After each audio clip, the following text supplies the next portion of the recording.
You're listening to the Personal Development Through Martial Arts podcast, the podcast where the world's highest personal development experts and martial arts masters come together to empower and inspire you to become your strongest self and live the life that you truly want. Join host Bogdan Rosu, author, public speaker, and the founder of the first personal development through martial arts school in the world, in the podcast where you become the hero.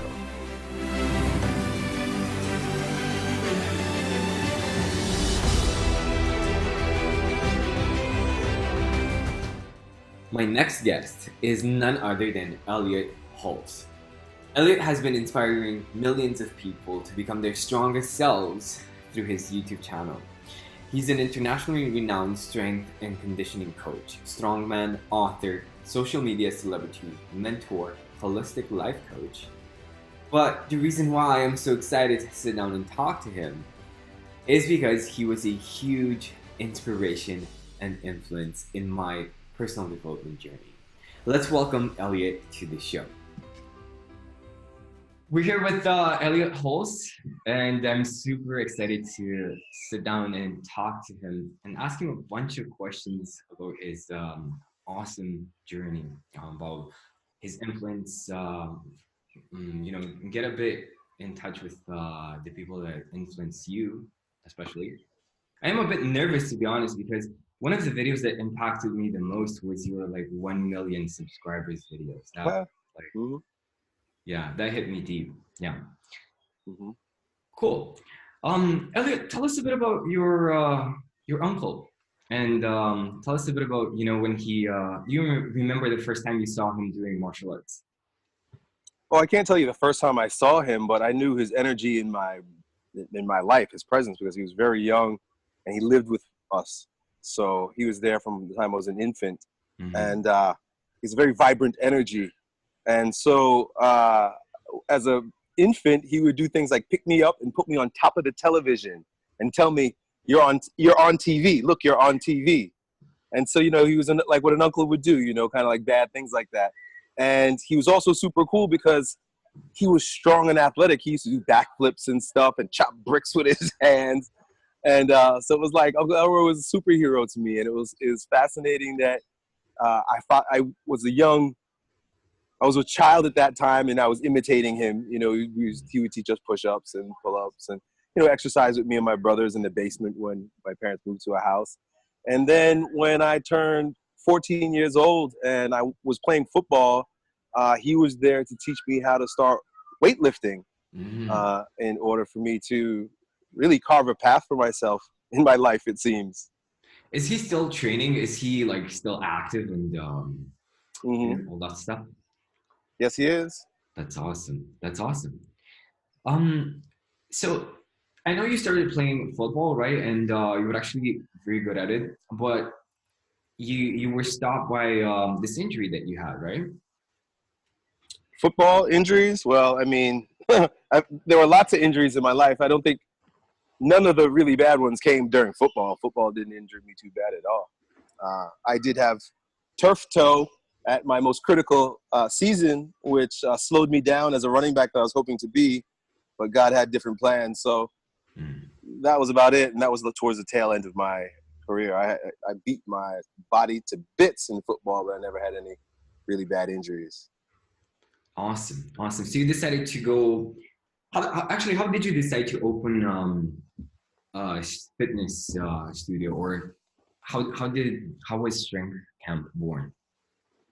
Well, because when my uncle put that barbell in my hand for the first time, I knew exactly what I wanted to do for the rest of my life. So, of course, it was football, and then there was my studies, and then I was a personal trainer, and I married and started having a family and moved down to Florida and was a personal trainer, and then went from personal trainer to training people in the parks, from training people in the parks into a warehouse. And in the warehouse, I started making YouTube videos, and it escalated to where we are right now. And with Strength Camp, I started, I was training people out of the back of my van in the parks with trash. Yeah. And so I called it Strength Camp. That's how that started. Got it. Got it. So what's the difference between then and right now? Who was Elliot back then when you started like posting videos on YouTube and people started to get to know your message? What's who were you back then? I was a young father of 4 children and a warrior out in the world doing what I had to do to provide for them. Mm-hmm. Father, warrior father. That's what I am, but I was maybe more of a hero father back then, because my perspective was limited. So wisdom comes with experience, and so I've seasoned over the years, which turns a hero into a warrior. So that's the difference. There was hero father, and there's warrior father, and I would liken myself into a warrior father. I love that. I love Mm-hmm. that. And I know that a lot of kids starting out their journeys in life, they look up to you and they watch your videos for inspiration, myself included. I would, when I started teaching martial arts, I was listening to all these motivational videos, and of course, you bump into one of your speeches, right? And you kind of grow with that, with the message. Mm-hmm. You're inspiring a lot of people to do that, and you're probably hearing this all the time, like Elliot, my God, you saved my life. Or, Elliot, oh my God, you changed everything, right? Mm-hmm. How do you see things right now? How do you see yourself today as a warrior? Well, I don't identify with the guy that's in the videos that inspired you 5 years ago. Definitely. Right. That's one thing. I watch those videos and that's like watching somebody else. Yeah. That's not that's not me now. Yeah, definitely. Right. So creating that distance from the image was healing for me in a way, because I get to experience other parts of who I am. And so, of course, I'm good looking, strong, aggressive, great speaker with wisdom to share, at a young age. But I wanted to do this real well. And there were some places off screen that I needed to work in order to really deliver my consciousness to this planet. What was the first area that you started with? First video? No, when you say that there were some places off screen that you had to work with, what did you start with? Well, in what we know about male initiation, there are phases that men move from one into the next, where literally an ego deconstruction and reconstruction is required for resourceful navigation. And so this would happen around teenage, when you're becoming a teenager, 14 years old.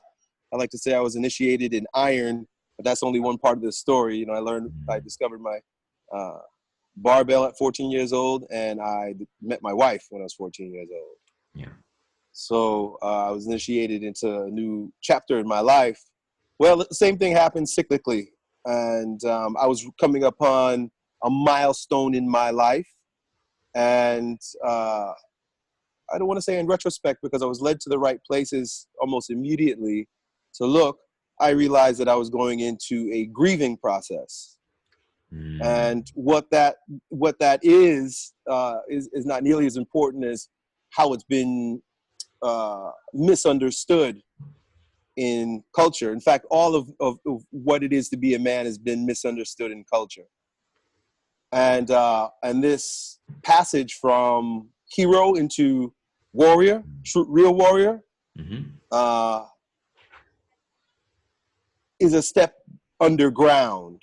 And in media, they would say a midlife crisis, right? So I'd be admitting to having a midlife crisis. But what that does is it diminishes the power of it and throws it away. That's not how we grow. That's not how we become the strongest version of ourselves. We honor our seasons, and so that's what I gotta say about that. That's a very powerful distinction.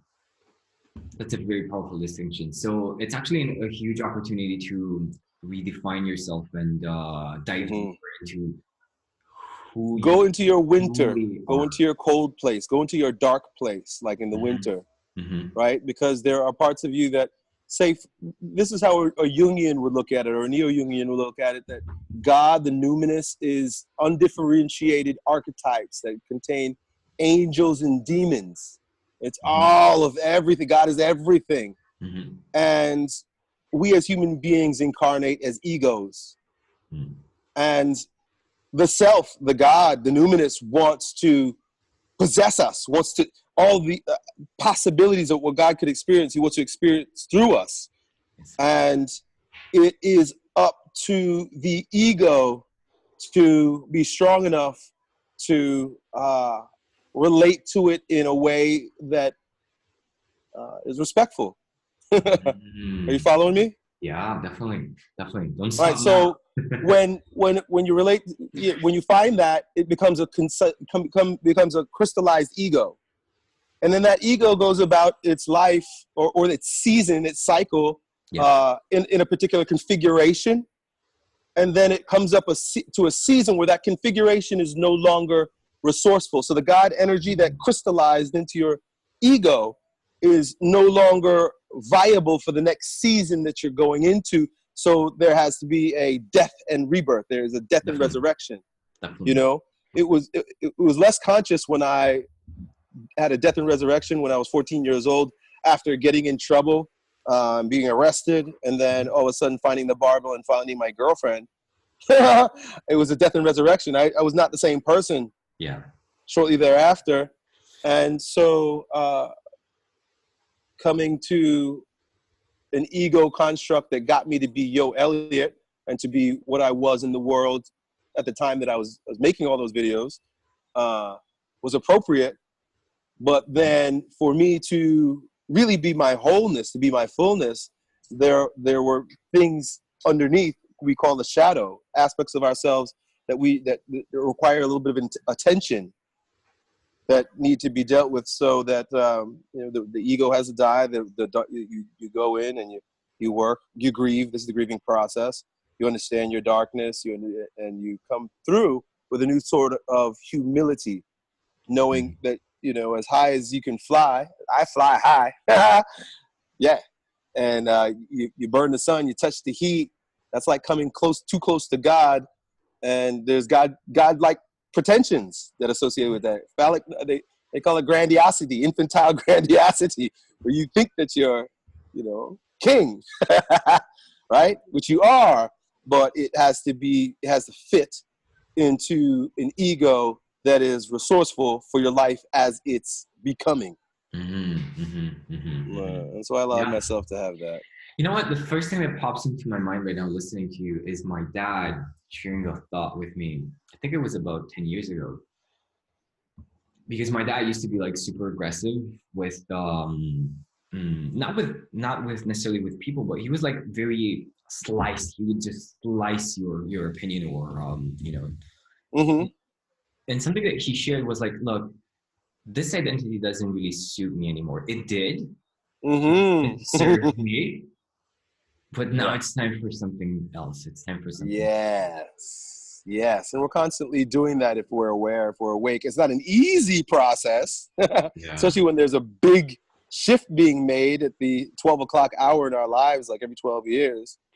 But it's what we're asked to do consistently all the time. Definitely. This is what it is to be born again, but to be born again every single day. Bruce Lee said something along the lines of, actual freedom is not being afraid to die. When you recognize that you are actually dying every single day, every single day, that's true beauty. You're really stepping into that wisdom of letting go of who you think you are. Right, so that we can capture the gold of our life. That's alchemy. What did we come here to discover? This is why we come into the third dimension. We're infinite possibilities. We're limitless. But when we come into creation, we come into the third dimension, we come into physicality. We're coming here to orchestrate an experience for our soul's growth. So it then gives us that objective perspective where when we find ourselves in deep pain or we find ourselves in elation, that it's all a part of a previously orchestrated plan, if you will. I love the turn Mm-hmm. that this conversation took. Yeah. So you said that you went through like a grieving process. How was it for you? Like, um, how was the experience for you? Like when you said like, okay, so if I'm not yo Elliot, who the hell am I? Right. That has been my quintessential question this lifetime. Who am I? What am I? So I get to do a big turnaround with the slowdown. You see, if you got a real big ship that you got to turn around, and I'm a big ship, you got to slow that sucker way down and turn wide.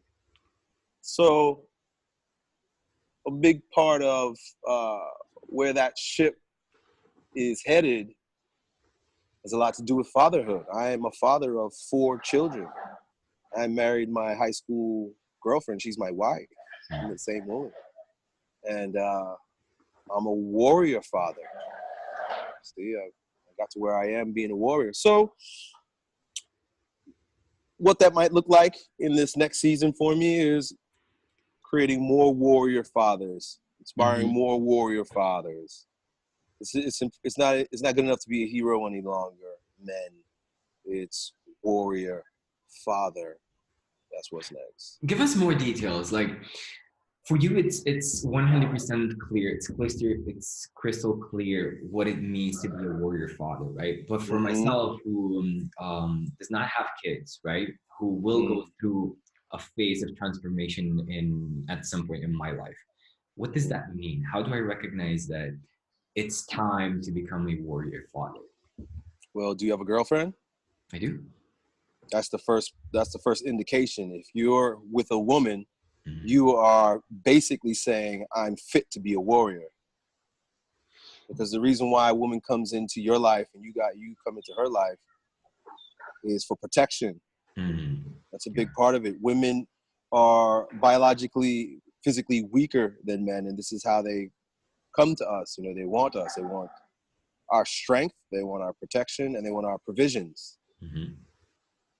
And so when right now you're there. So those are 2 questions you could ask yourself. You know, how are you doing with protection? And protecting is not just protecting her physical body. You know, okay, you have a gun in the house or you have an alarm system, but protecting her mind and her soul and guiding her. This is the men's responsibility. This is an old school idea. It's an old school way, but it's the right way. And so whatever that looks like for you guys, you're the leader in the home. You know, and so there are certain things that you could do to make sure that that's the case. Like, you know, I advise guys not to move in with their woman, right? If that's your don't move in with a woman. She move in with you. Well, we both move in together, so we chose like a. Well, then you're definitely married. Yeah, and so basically you're saying you're married. Yeah. Yeah, something like that. Feels like it. Yeah. Are you married? It's just your girlfriend, correct? She's my girlfriend. Yeah. Yeah. So when you're living together with someone like that, this is when you ask me what do you need to do to be a warrior. This is one of the first places to begin, because in traditional societies, the society didn't let the boys start having sex with girls until he was shown to be fit as a man. So that's when they noticed, like, oh shit, we need to take this boy off and initiate him because he's looking at women. Hey, sorry to interrupt the interview. I'll let you get back to it as soon as I ask you this question. Are you making 5 to 7 grand in your business? And would you like to be making 10 grand? Or better yet, would you like me to personally show you how you can easily make 10 grand in your business without putting in more hours? Awesome. All you have to do is connect with me on social media, on Instagram or Facebook. You have links in the description because I'm giving away 10 free business breakthrough sessions to the first 10 entrepreneurs who take advantage of this offer and contact me. So all you have to do is follow me on Instagram or connect with me on Facebook, and just send me a direct message with the text business breakthrough. And I'll show you exactly how you can scale to 10 grand a month without working more hours. So are you saying that it's not enough to learn how to wield a sword and cut bamboo to be a warrior? It's not the right preparation. It's not enough. No. I'm just playing around. Yeah. Yeah.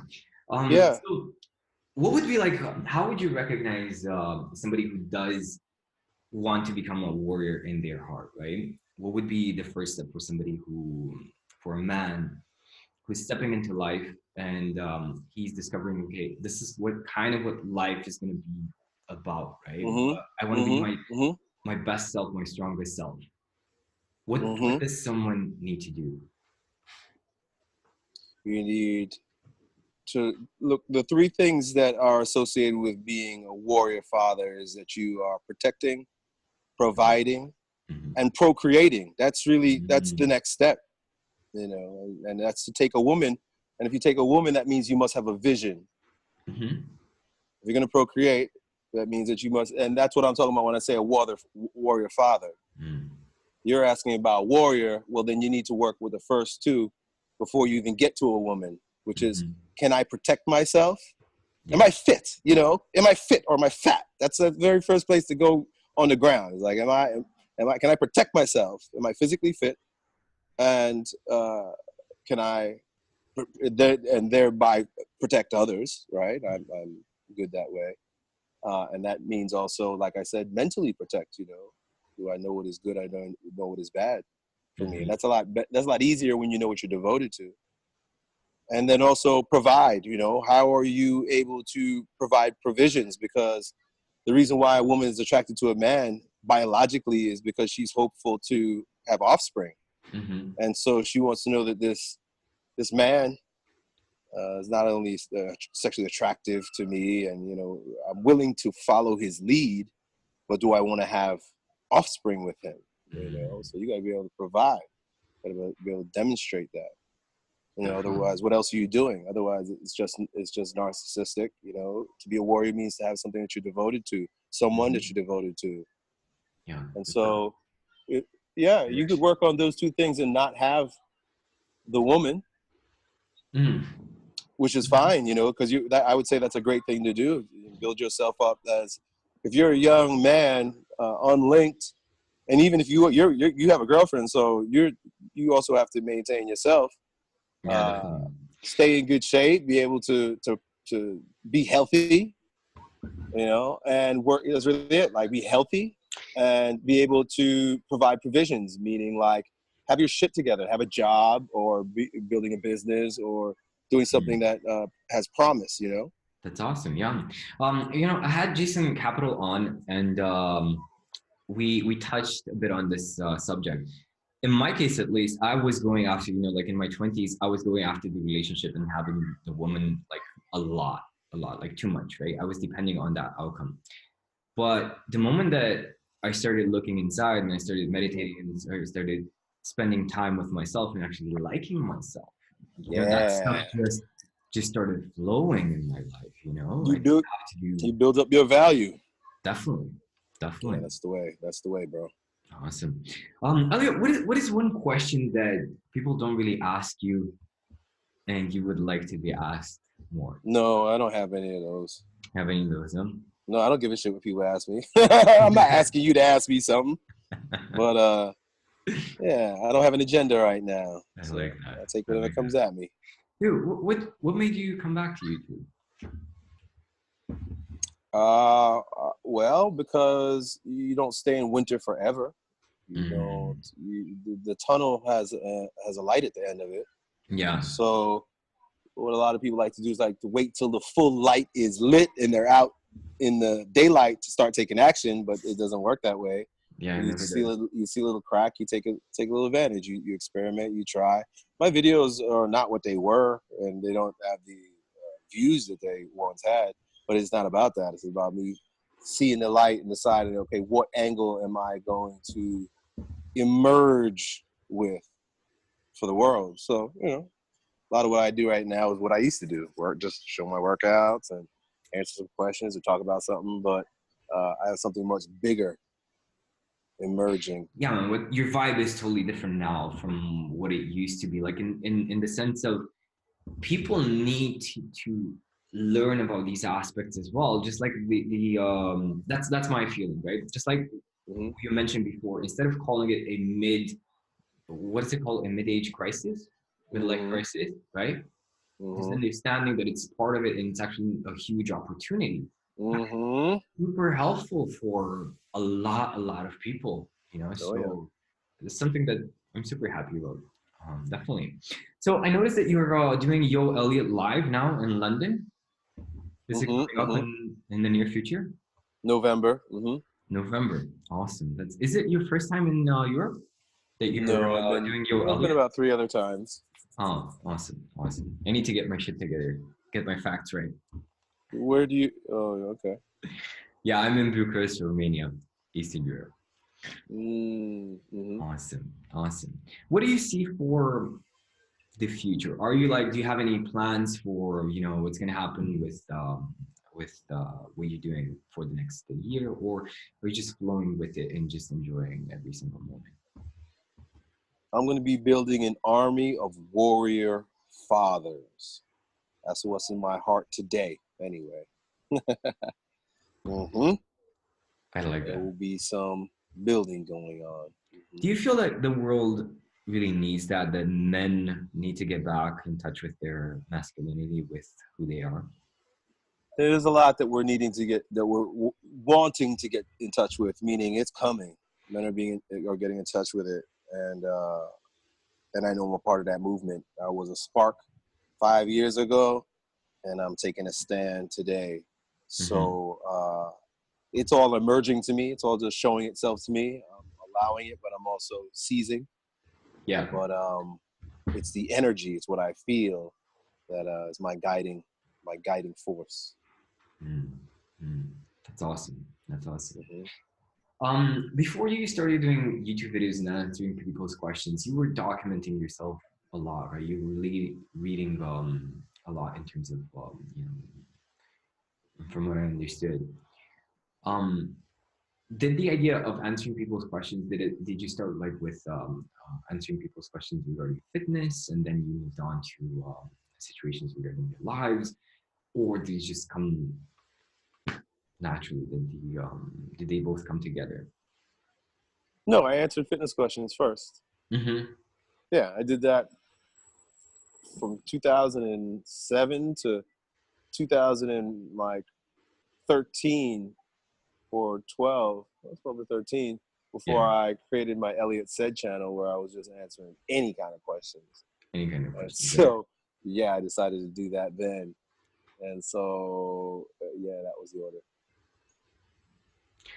Do you combine the two now, like when you're teaching fitness and It's always one thing. It's always been about one thing. That's why, and I said that over and over again. The body is the mind, 4 layers of strength. Things all put together. What I haven't been able to do is to deliver that idea viscerally to the people. It's been an idea, and so I'm happy that I made all those videos, and they are what they are, and I'm happy that I was able to wake people up the way that I had through creating them. But at the same time, I can't wait to take it to the next level. what does that look like? The next level. Well, I'm a coach. So that means coaching people. I don't coach people right now. I have $1,000 lunch. You can pay me and you can come and sit and have lunch with me. That's the only coaching I do. I'm a born coach. So when I was training athletes, I was training them to be football players or strongmen. When I was making all those YouTube videos, I was doing the same thing, but I was doing it through YouTube. I was teaching young men how to be and how to think, and I offered a different perspective, maybe, or just a different vibe for them. And so now as is always the case, I get to bring my people, my fans, my followers, my believers up to where I'm at in terms of my life at this moment. And like I said, I'm a father. So I'm going to be coaching fathers, Mm-hmm. and not just fathers, warrior fathers. This is what the world needs, not just warriors that are blood hungry, that create nothing. We need strong families. Mm-hmm. That's a big part of Mm-hmm. how to reconstruct the new world. Family is important. There's a war against the family, and it began with getting the father out of the home. Father is not a warrior father. He's a autonomon out there. Mm-hmm. Yeah, but we're waking up, and when the warrior fathers step up and band together, we create any kind of civilization we want, any kind of world we want, or see what journey God takes us. Mm-hmm. I like that. Mm-hmm. Sounds like a good plan. Sounds like a good plan, definitely. So that's a very important distinction to make, right? The difference between being a bloodthirsty warrior just set out to destroy. Hero. A lot of it is heroes out there. They want the fancy car and the chicks with the silicone titties on the beach. So as warrior, I know about that. I wasn't that kind of warrior too long because I started a family. Because I'm a warrior father. But then the bloodthirsty are, we're all kind of bloodthirsty. That's that animal, that savageness where like Mm-hmm. we're just tearing through everything recklessly to get where we want to get and go where we want to go. And that creates casualties in our life, and on our body. I tore both biceps. Yeah. So my Achilles tendon. So yeah, it's a little different than the savage. Yeah, but I think it's a necessary stage that you have to go through. Otherwise, you will never appreciate Mm-hmm. becoming Yep, but it has to be a a delineation also too. They call it the red stage. You go from the white stage of innocence as a boy, white knight, to the red stage of a warrior, a raging, hormonal, aggressive lunatic. To I the have no black. idea what that is about. Never You experienced. don't know what that's about? No, Being a red warrior. no, I'm playing. I'm playing. I have this. Oh. Yeah. Yeah, well, a lot of boys don't. A lot of young men don't know what that is because they're trapped in the white knight stage. Really? Yeah. Mm-hmm. Oh, warrior is red hot, burning, and there's a lot of real pajama boys out there. It's probably it may be a difference in culture because, for example, in my country, um, they're not this case of young men staying there in that white stage is not very often, right? It's like the red Mm. stage is very promoted. Yeah, where are you again? Where do you live? Eastern Europe, Romania. Which country? Romania. Romania. Yeah, you're more real men. You got more real men out there, because in America and the West, they're very feminized. We've become more feminized in the West. True. Good boys. They're good boys, and it's matriarchal. And so, yeah, where you're from, there's more masculine energy. Yeah, it's true. Mm-hmm. It's Yep, true. there are more alphas. If I went to your country, to be more alphas than they are if you came hung out with me here. Definitely. Yeah, Yep. no offense to the US men who are listening in. It is what it is, bro. It is what it is, yeah. But I think it's a good thing because it's like when you're missing something, when you don't have that thing, you really value something when you do. So I think like masculinity in the West will become super important in the near future. Yeah, Yeah. we're doing it. Yeah, I think so. And there's a lot of wisdom in feminine energy, absolutely. Mm-hmm. Yeah, we got to go there. That's a part of what the grieving process was and Yeah. is in our transition phase. We go down, we go in. That's very feminine. That's very yielding. That's very humbling. And we get to access part of ourselves and see what's in there. Yeah. But that you can't stay there. That's there's a season for that, and then there's a season for rising, right? Resurrection. Yeah. I love that. Elliot, thank you so much for taking the time to do this interview. I appreciate it Yeah, my pleasure. very much. Yeah. I enjoyed myself.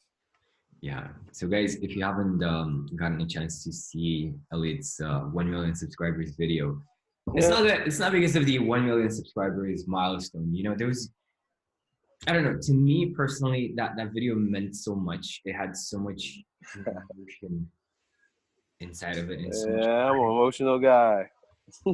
yeah, I value emotion a lot. You know, that's like, and guys, definitely go ahead and check it out. Definitely connect with Elliot and join one of his strength camps and Yo Elliot live. Elliot, if you had one thing to share with everybody listening in right now, what would that one thing be? Oh, just love yourself unconditionally. Don't judge yourself. How do they do that? How does everybody do that? So love yourself. Love yourself, meaning don't have any judgments about who you are. See yourself objectively. See yourself as beauty and as beast, because we all are both.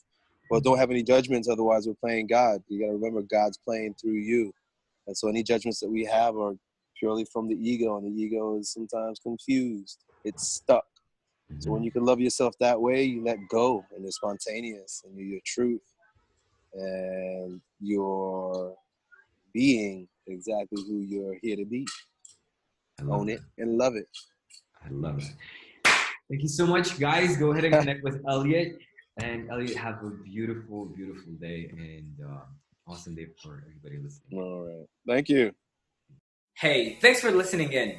Be sure to share this episode with a friend. And if you're ready to scale your business from 5 or 7K a month to 10K a month, go ahead and connect with me on social media on Facebook or Instagram. The links are in the description. And send me a direct message with the text Business Breakthrough. I am giving away 10 business breakthrough sessions to the first entrepreneurs who get in touch with me and ask for these coaching sessions.